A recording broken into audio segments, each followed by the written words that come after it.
અને અમદાવાદના મારા વાલા ભાઈઓ અને બહેનો,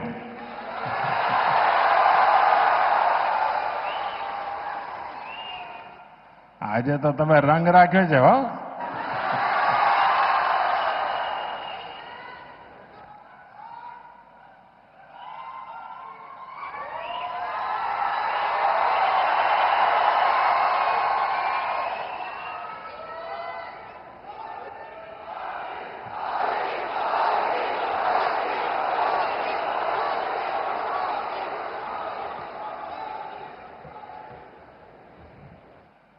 ઘણીવાર વિચાર આવે કે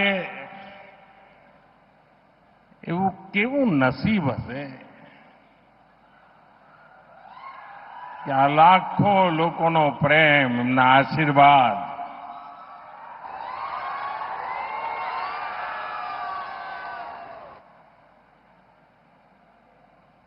હું આપ સૌનો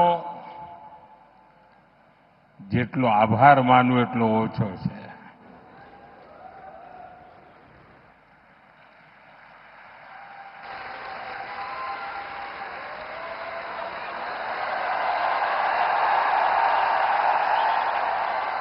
देखिए उधर छोटा नरेंद्र कोई खड़ा हो गया है.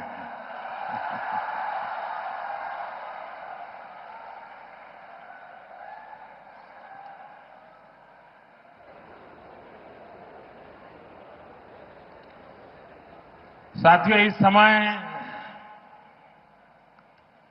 देश भर में गणेश उत्सव का एक अद्भुत उत्साह है. गणपति बापा के आशीर्वाद से आज गुजरात के विकास से जुड़ी अनेक परियोजनाओं का भी श्री गणेश हुआ है.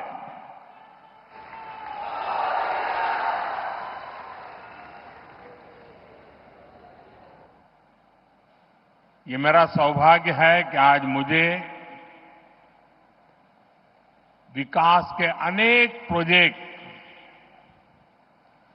आप सभी जनता जनार्दन के चरणों में समर्पित करने का, आपको सौंपने का सौभाग्य मिला है. मैं इन विकास कार्यों के लिए आप सभी को बहुत बहुत बधाई देता हूं.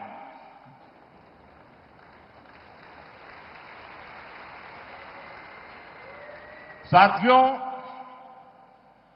मानसून के इस सीजन में गुजरात में भी कई इलाकों में भारी बारिश हो रही है. देश में भी जिस प्रकार से बादल फटने की एक के बाद एक घटनाएं घट रही हैं, और जब टीवी पर विनाश लीला देखते हैं तो अपने आप को संभालना मुश्किल हो जाता है. मैं सभी प्रभावित परिवारों के प्रति मेरी संवेदना व्यक्त करता हूं. प्रकृति का ये प्रकोप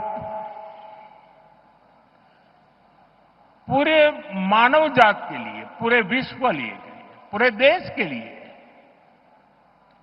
चुनौती बना हुआ है. केंद्र सरकार सभी राज्य सरकारों के साथ मिलकर राहत और बचाव के काम में जुटी हुई है. साथियों, गुजरात की ये धरती दो मोहन की धरती है.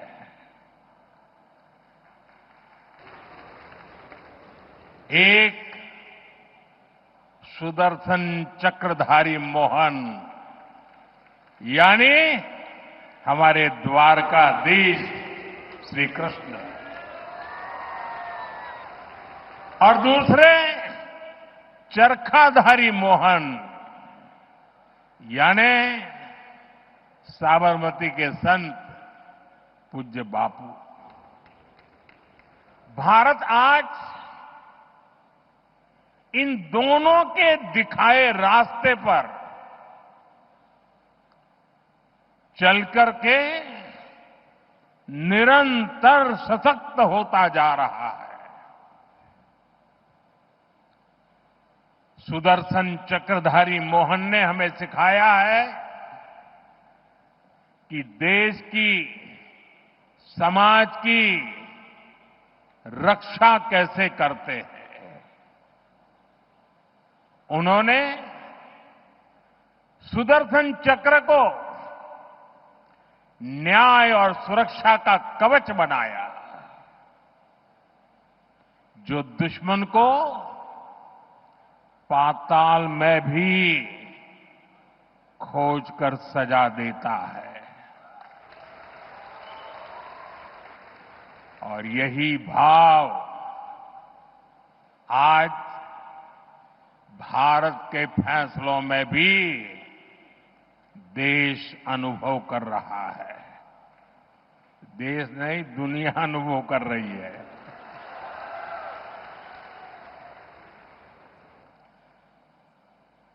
આપણા ગુજરાતે તો અને અમદાવાદે બધા જૂના કેવા દિવસો જોયા છે, જ્યારે હુલ્લડબાજો, ચક્કા ચલાવનારાઓ પતંગમાં લડાઈ કરીને લોકોને ઢાળી દે, કર્ફ્યુમાં જીવન ગુજારવું પડે, વાર તહેવારે અમદાવાદની ધરતી રક્ત રંજીત થઈ જતી હતી। आतताइयों, ये हमारा खून बहाते थे और दिल्ली में बैठी कांग्रेस सरकार कुछ नहीं करती थी।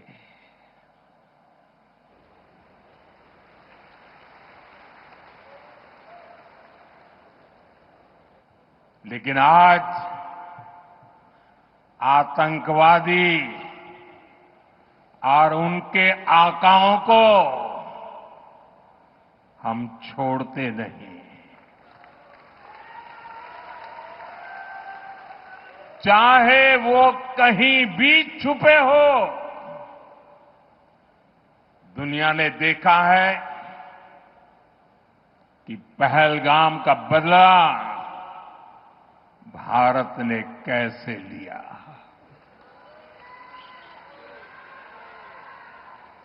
बावीस मिनिट में બધું સફા ચટ કરી નાખ્યું।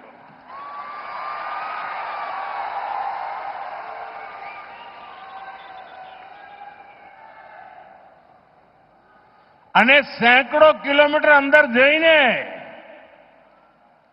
નક્કી કરેલા નિશાન પર જ વાર કરીને આતંકવાદની નાભી પર હુમલો કર્યો આપણે।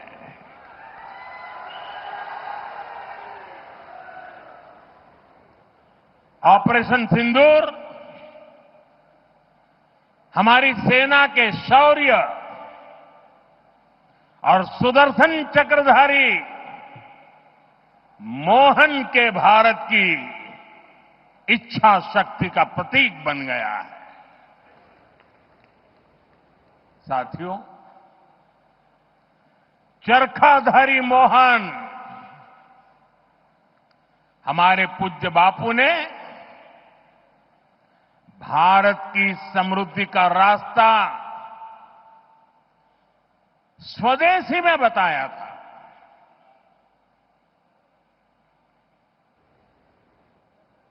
हमारे यहां साबरमती आश्रम है। ये आश्रम इस बात का साक्षी है कि जिस पार्टी ने उनका नाम लेकर दशकों तक सत्ता सुख भोगते रहे, उसने बापू की आत्मा को कुचल दिया। उसने स्वदेशी के बापू के मंत्र के साथ क्या किया? आज आपने पिछले कई वर्षों से जो दिन रात गांधी के नाम पर अपनी गाड़ी चलाते हैं, एक बार भी उनके मुंह से न स्वच्छता शब्द सुना होगा, न स्वदेशी शब्द सुना होगा।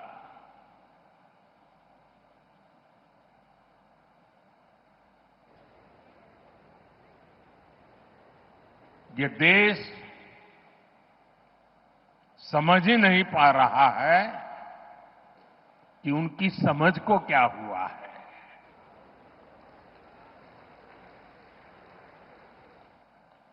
60-65 साल देश पर शासन करने वाली कांग्रेस ने भारत को दूसरे देशों पर निर्भर रखा ताकि वो सरकार में बैठे बैठे इंपोर्ट में भी खेल कर सकें, घोटाले कर सकें। लेकिन आज भारत ने आत्मनिर्भरता को विकसित भारत के निर्माण का आधार बना दिया है। अपने किसानों,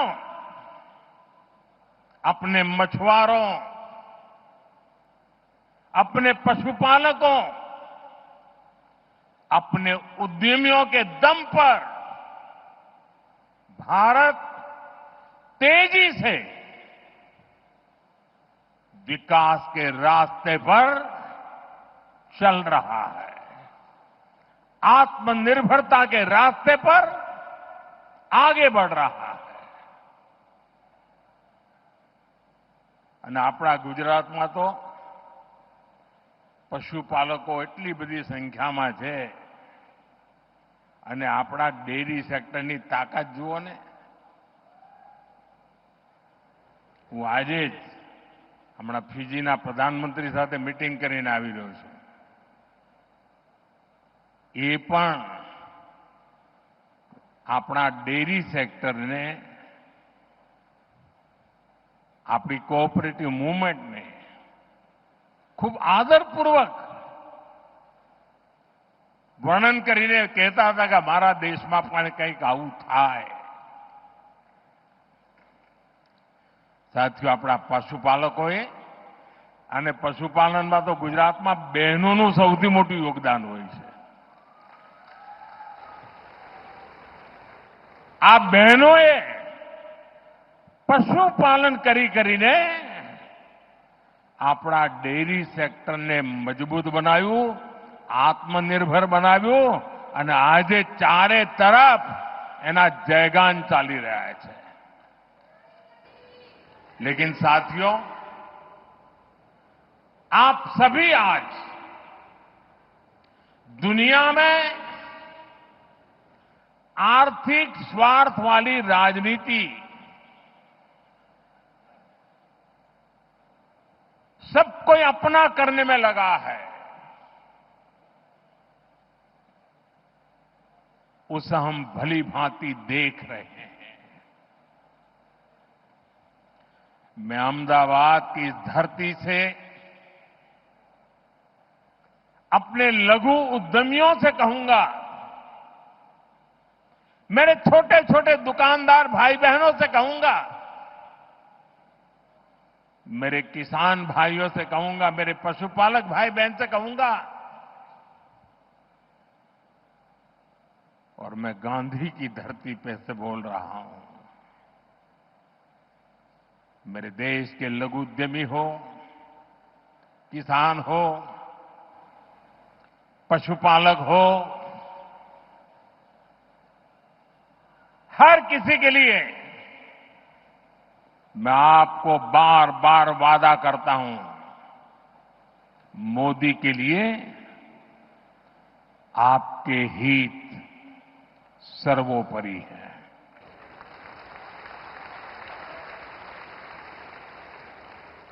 मेरी सरकार लघु उद्यमियों का, किसानों का, पशुपालकों का कभी भी अहित नहीं होने देंगी। दबाव कितना ही क्यों ना आए, हम झेलने की अपनी ताकत बढ़ाते जाएंगे।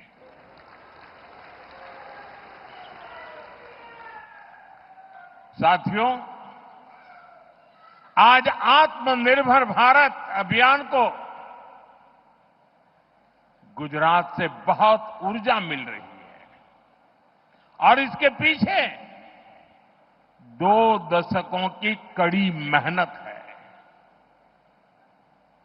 आज की नौजवान पीढ़ी ने वो दिन नहीं देखे हैं जब यहां आए दिन कर्फ्यू लगा रहते थे।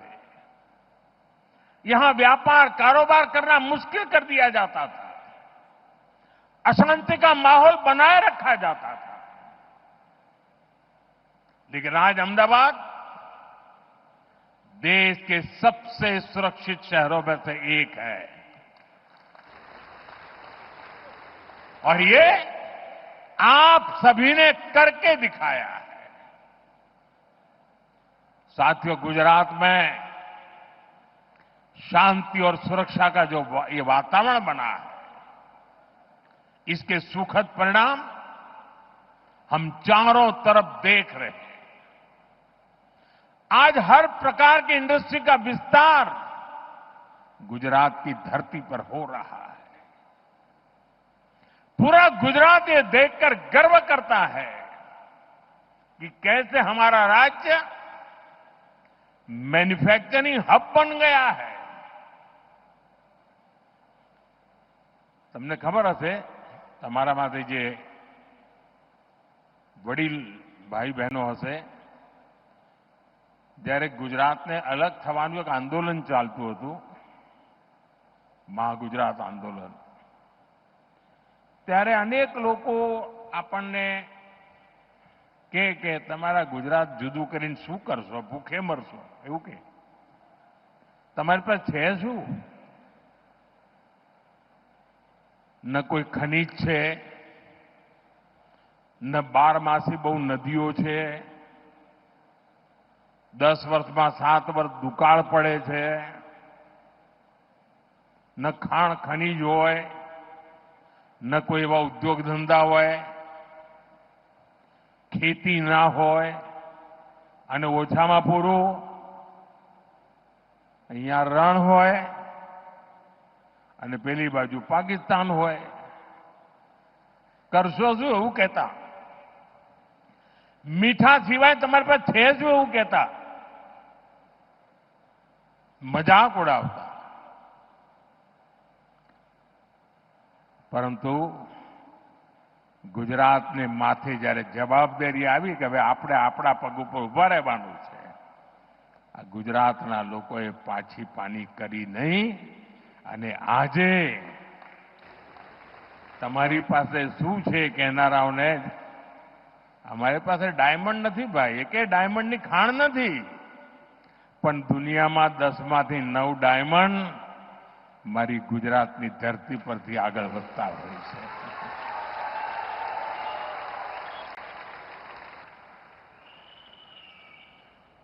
साथियों, कुछ महीने पहले मैं दाहोद में आया था.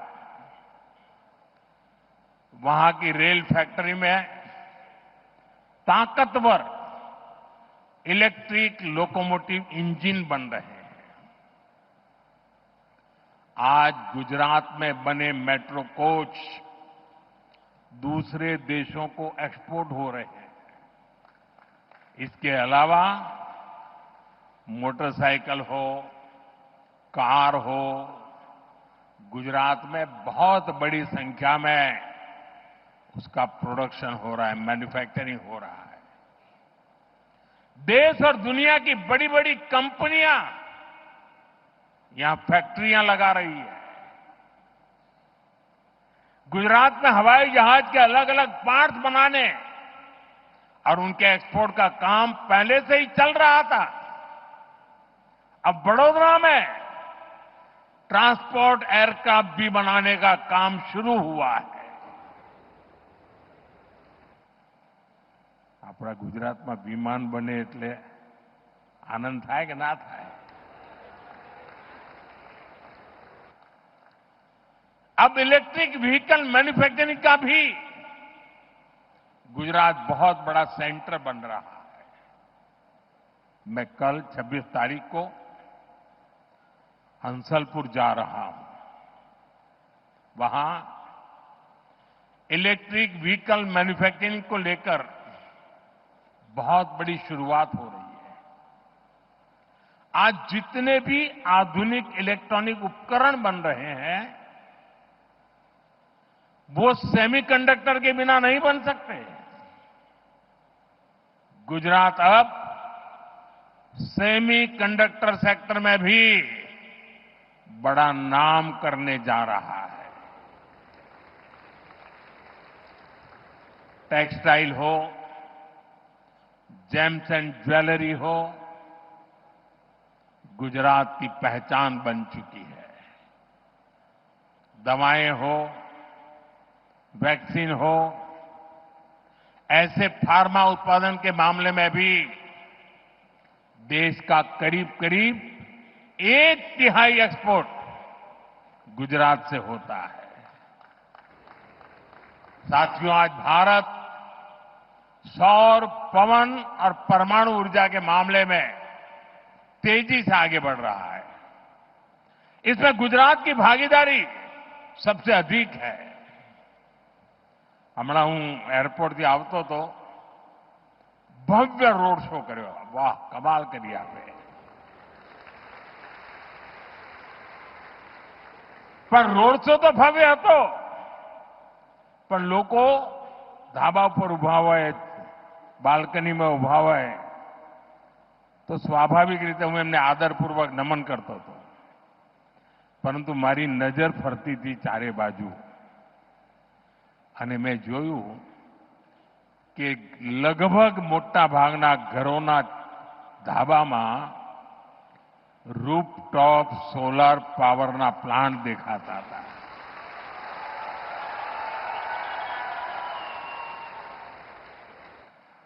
गुजरात ग्रीन एनर्जी और पेट्रोकेमिकल्स का भी एक बड़ा केंद्र बनता जा रहा है। गुजरात देश की पेट्रोकेमिकल जरूरतों को पूरा करने में भी बड़ी भूमिका निभा रहा है। जो हमारा प्लास्टिक उद्योग है, सिंथेटिक फाइबर है, फर्टिलाइजर है, दवाएं हैं, पेंट इंडस्ट्री है, कॉस्मेटिक्स है, इनका सबसे बड़ा आधार पेट्रोकेमिकल सेक्टर ही है। गुजरात में पुराने उद्योगों का विस्तार हो रहा है। મને યાદ છે, આપણે ઘણીવાર માથે હાથ મૂકીને રડતા જ રહેતા હતા। આજથી 30 વર્ષ પહેલાના જે લોકો દિવસો યાદ કરે, શેના રોદડા રોતા હતા? મિલો બંધ થઈ ગઈ, મિલો બંધ થઈ ગઈ, મિલો બંધ થઈ ગઈ। એ તમે રોજ એ જ ચાલતું હોય અને કોઈ પણ નેતા આવેલા એ છાપાવાળા આપણે એ જ પૂછે, બોલો મિલો બંધ થઈ ગઈ, શું કરશો? રાત તો કોંગ્રેસનું હતું, પણ એક જ વિષય। આજે ગુજરાત ये भूंगळा भले बंद थया, पण ठेर ठेर एणे विकासना वावटा फरकावी दीधा छे।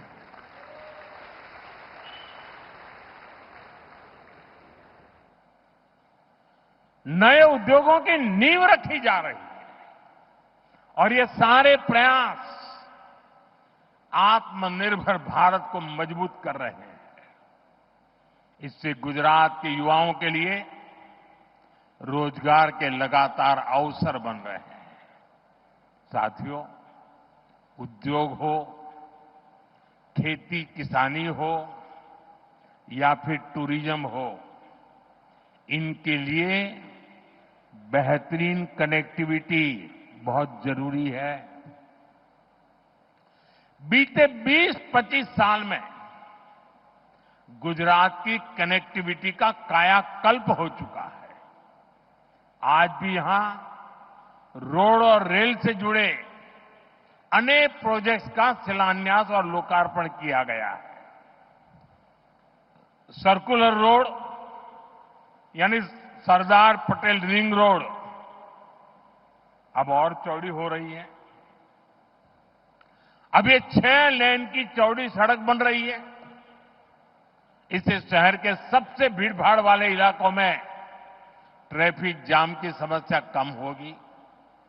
इसी तरह विरमगाम खुदड़ रामपुरा रोड, उसको चौड़ा होने से यहां के किसानों को, उद्योगों को सुविधा मिलेगी। ये जो नए अंडरपास है, रेलवे ओवरब्रिज है, ये शहर की कनेक्टिविटी को और बेहतर बनाएंगे। साथियों, एक समय था जब लाल रंग की पुरानी बसें ही चला करती थी। लाल बस, क्या जसो तो लाल बस में। लेकिन आज यहां बीआरटीएस जनमार्ग और एसी इलेक्ट्रिक बसें नई सुविधाएं दे रही है। मेट्रो रेल का भी तेजी से विस्तार हो रहा है और इससे अहमदाबादियों के लिए ईज ऑफ ट्रैवल सुनिश्चित हुई है। साथियों, गुजरात के हर शहर के आसपास एक बड़ा औद्योगिक गलियारा है, लेकिन 10 साल पहले तक पोर्ट और ऐसे इंडस्ट्री क्लस्टर्स के बीच में बेहतर रेल कनेक्टिविटी की कमी खलती थी। आपने 2014 में मुझे दिल्ली भेजा तो मैंने गुजरात की समस्या को भी दूर करने का काम शुरू किया। 11 सालों में करीब 3000 किलोमीटर लंबे नए रेल ट्रैक गुजरात में बिछाए गए हैं। गुजरात में रेलवे के पूरे नेटवर्क का 100% बिजलीकरण हो चुका है। आज भी जो रेलवे प्रोजेक्ट गुजरात को मिले हैं, इससे किसानों, उद्योगों और श्रद्धालुओं सभी को लाभ होगा। साथियों, हमारी सरकार शहर में रहने वाले गरीबों को सम्मान का जीवन देने के लिए प्रतिबद्ध है। इसका प्रत्यक्ष प्रमाण हमारा रामापीनो टेकरो एयरपोर्ट તમે જતા આવતા રામાપીરનો ટેકરો। पूज्य बापू गरीब की गरिमा पर बहुत बल देते थे। आज साबरमती आश्रम के प्रवेश द्वार पर बने गरीबों के नए घर इसका एक साक्षात उदाहरण बने हैं। गरीबों को 1500 पक्के घर मिलना यानी असंख्य नए सपनों की नींव पड़ना है। इस बार नवरात्र पर, दिवाली पर इन घरों में रहने वालों के चेहरे की खुशी और ज्यादा होगी। इसके साथ पूज्य बापू को सच्ची श्रद्धांजलि के रूप में बापू के साबरमती आश्रम का नवीनीकरण भी हो रहा है। हमारे 2 महापुरुष सरदार साहब का भव्य स्टैच्यू हमने काम पूरा किया। मैं उसी समय साबरमती आश्रम का काम करना चाहता था, लेकिन केंद्र सरकार उस समय हमारे अनुकूल नहीं थी। शायद वो गांधी जी के भी अनुकूल नहीं थी और उसके कारण मैं उस काम को कभी आगे नहीं बढ़ा पाया।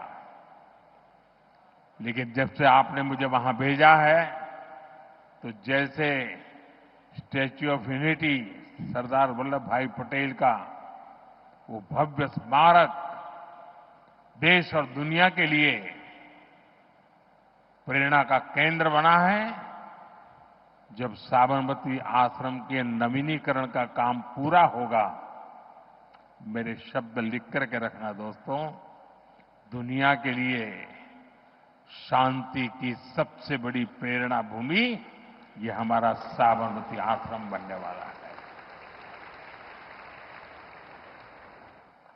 साथियों, हमारे श्रमिक परिवारों को बेहतर जीवन मिले, ये हमारा मिशन रहा है।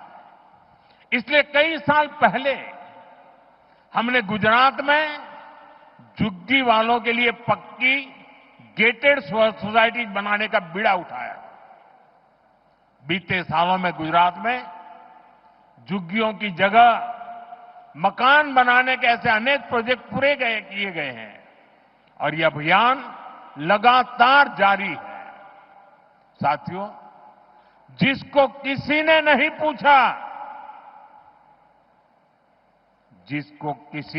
पूछा, मोदी उसको पूजता है।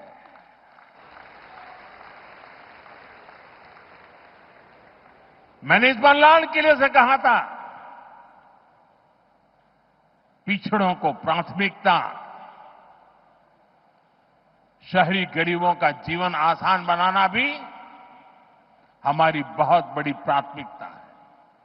रेहड़ी फुटपाथ पर काम करने वाले साथियों को भी पहले किसी ने नहीं पूछा। हमारी सरकार ने इनके लिए पीएम स्वनिधि योजना शुरू की। आज इस स्कीम की वजह से देश के लगभग 70 लाख रेहड़ी पटरी और ठेले वाले भाई बहनों को बैंकों से लोन मिल रही है। संभव हुआ है सब। गुजरात के भी लाखों साथियों को इसका फायदा हुआ है। साथियों, बीते 11 साल में 25 करोड़ लोग गरीबी को परास्त करके गरीबी से बाहर निकले हैं। दुनिया के लिए भी अजूबा है इतना बड़ा आंकड़ा। 25 करोड़ लोगों का गरीबी से बाहर आना, विश्व के सभी अर्थवेत्ता आज इसकी चर्चा कर रहे हैं। साथियों, ये गरीब जब गरीबी से बाहर निकलता है ना, तब वो नियो मिडिल क्लास के रूप में एक नई ताकत बनकर के उभर रखता है। आज ये नियो मिडिल क्लास और हमारा पुराना मिडिल क्लास दोनों देश की एक बहुत बड़ी ताकत बनते जा रहे हैं। हमारा निरंतर प्रयास है कि नियो मिडिल क्लास और मिडिल क्लास दोनों को सशक्त करना। આપણા અમદાવાદના ભાઈઓ, એમના માટે તો ખુશી ખબર જ હોય, જે દિવસે બજેટમાં 12 લાખ રૂપિયાની આવક ઉપર ઇન્કમ ટેક્સ માફ કરી દીધો ને, તો વિપક્ષવાળાને સમજણ નહોતી પડી આ કેવી રીતે થાય। અને સાથીઓ, તૈયારી કરો હવે। અમારી સરકાર જીએસટીમાં પણ રિફોર્મ કરી રહી છે અને આ દિવાળી પહેલા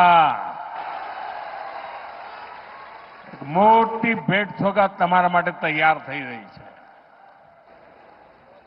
और जीएसटी रिफॉर्म के कारण हमारे लघु उद्यमियों को मदद मिलेगी और बहुत सी चीजों पर टैक्स भी कम हो जाएगा।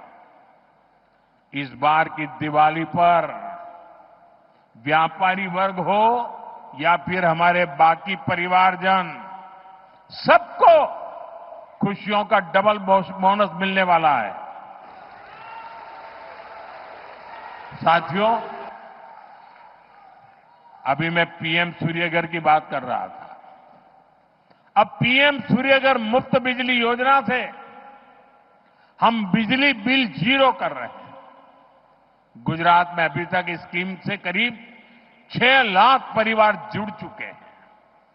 इन परिवारों को सरकार की तरफ से अकेले गुजरात में ही 3,000 करोड़ रुपए से अधिक दिए गए हैं।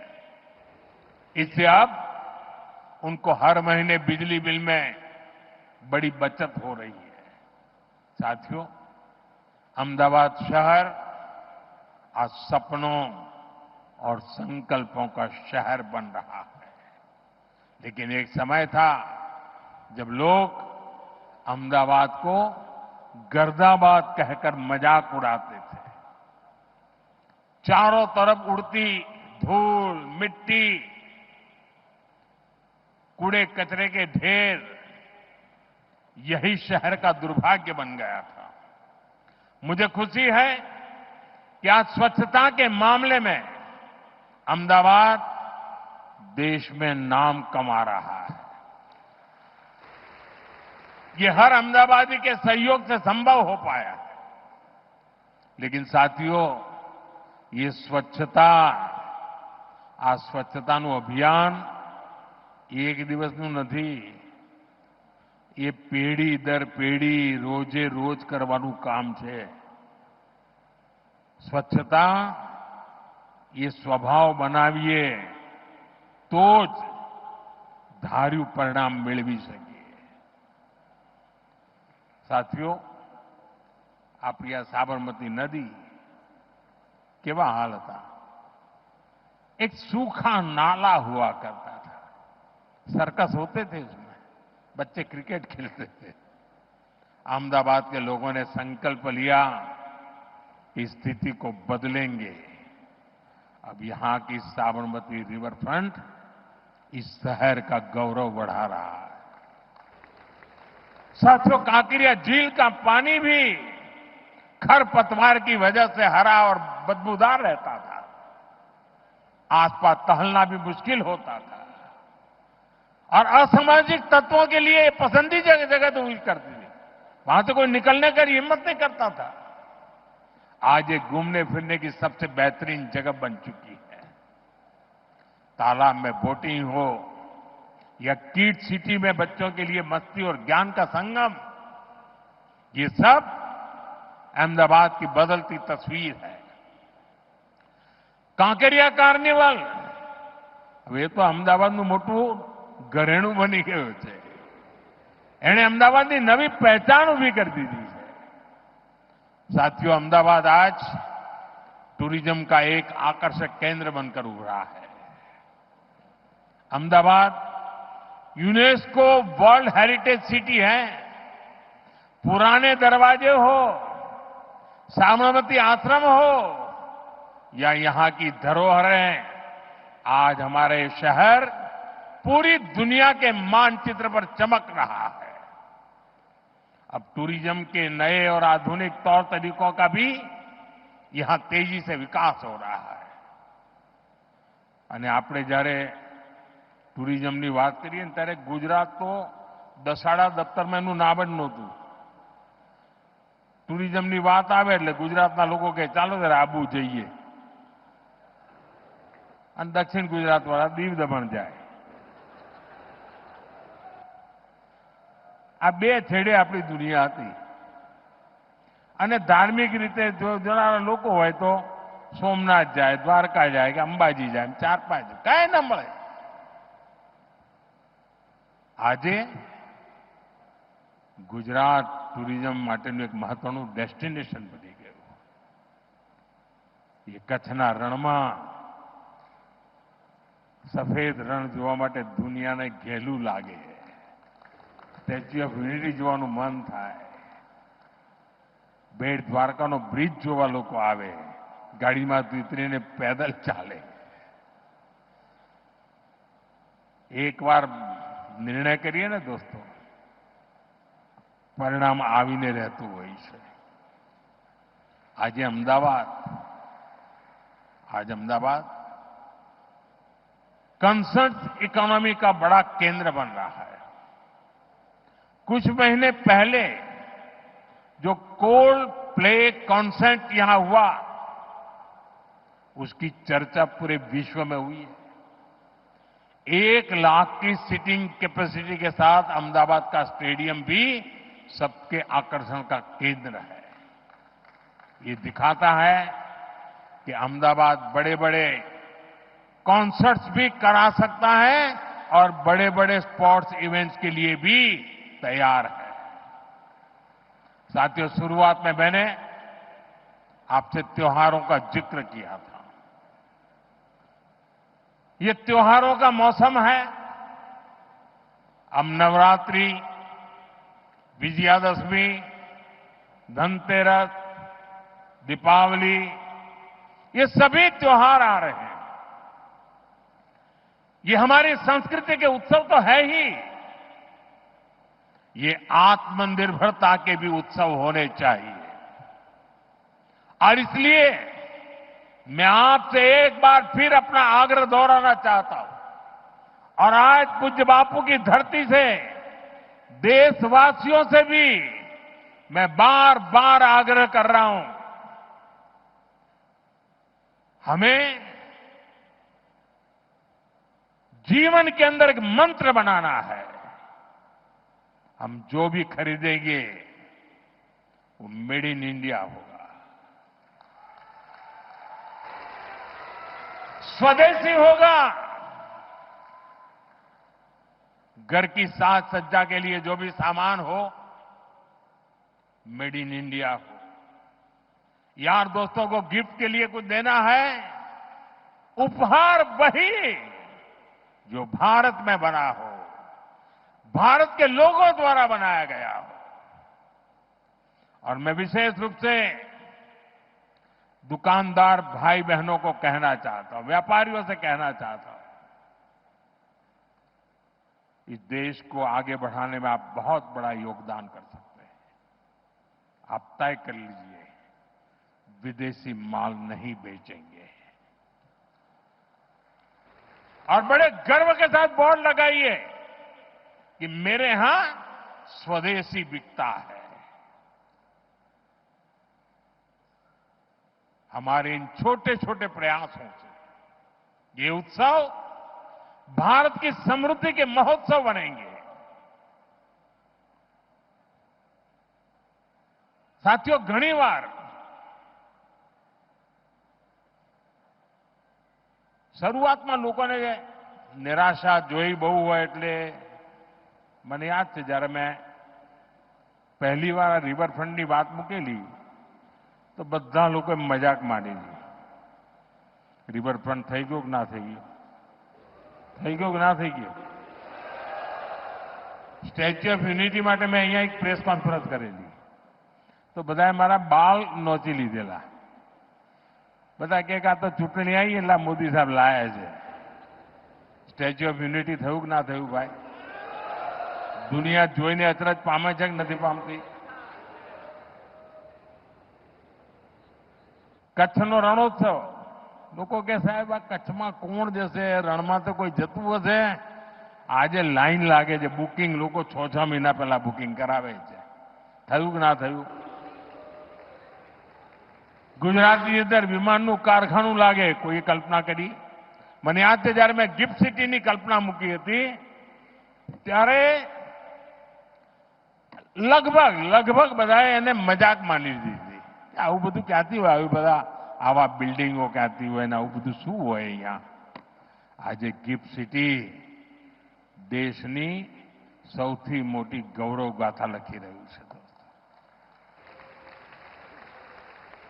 અને આ બધી બાબતો હું તમને એટલા માટે યાદ કરાવું છું, તમે બારીકીથી જોશો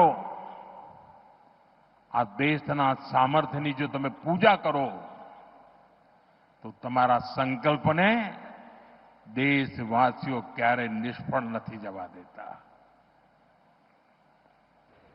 દેશવાસીઓ લોહી પાણી એક કરી દેતા હોય છે। આટલા બધા આતંકવાદી હુમલા થયા, દુશ્મનોને કંઈ નહીં થાય એવું માનતા હતા। સર્જિકલ સ્ટ્રાઇક કરી એમના લોન્ચિંગ પેડ ઉડાડી દીધા, એર સ્ટ્રાઇક કરી એમના ટ્રેનિંગ સેન્ટર ઉડાડી દીધા, ઓપરેશન સિંદૂર કર્યું એમની નાભી પર જઈને વાર કર્યો.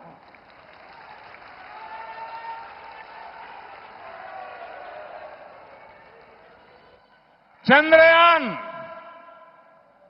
શિવશક્તિ પોઈન્ટ જ્યાં કોઈ નહીં ગયું ત્યાં ભારતનો તિરંગો ઝંડો પહોંચી ગયો.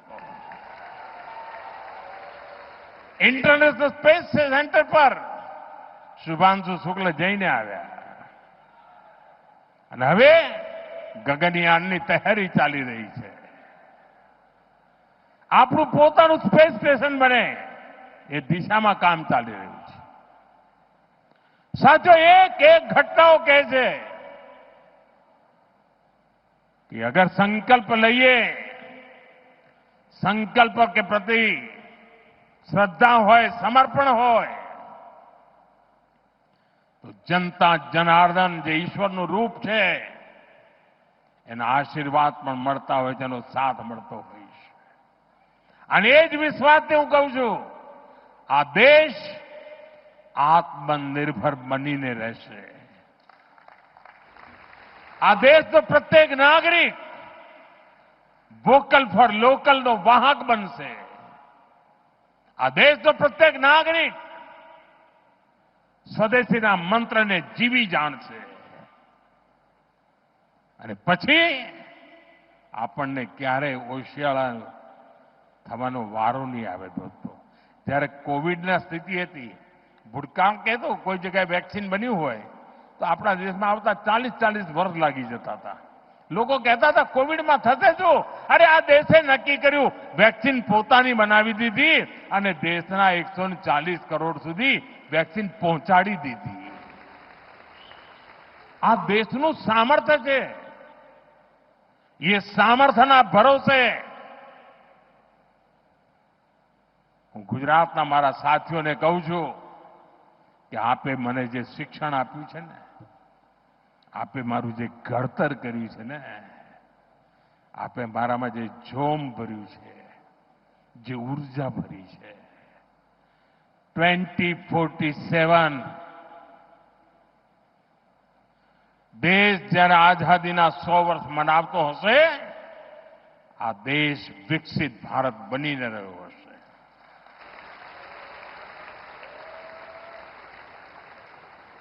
અને એટલે સાથીઓ, વિકસિત ભારત બનાવવા માટેનો એક મહત્વનો રાજમાર્ગ સ્વદેશી છે. મહત્વનો રાજમાર્ગ આત્મનિર્ભર ભારત છે. અને જે લોકો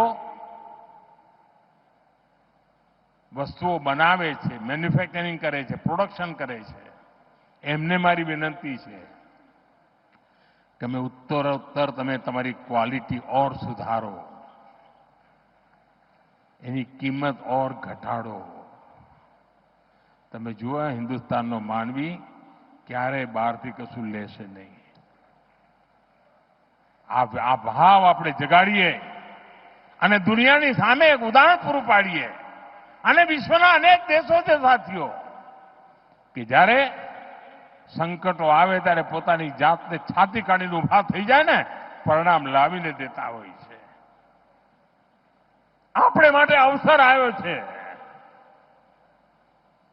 સંકલ્પને પૂરા કરવા માટેનું સામર્થ્ય લઈને નીકળવાનું છે. અને મને પૂરો વિશ્વાસ છે, ગુજરાતે જેમ મને હંમેશા સાથ આપ્યો છે, દેશ પણ મને સાથ આપશે અને દેશ વિકસિત ભારત બનીને રહેશે. આપ સૌને વિકાસની અનમોલ સોગાદો માટે ખૂબ ખૂબ શુભકામનાઓ. ગુજરાત ખૂબ પ્રગતિ કરે, નવા નવા શિખરો સર કરે અને ગુજરાતીઓની તાકાત છે કરીને રહેશે. આપ સૌનો ખૂબ ખૂબ આભાર. મારી સાથે પૂરી તાકાતથી બોલીએ, ભારત માતા કી,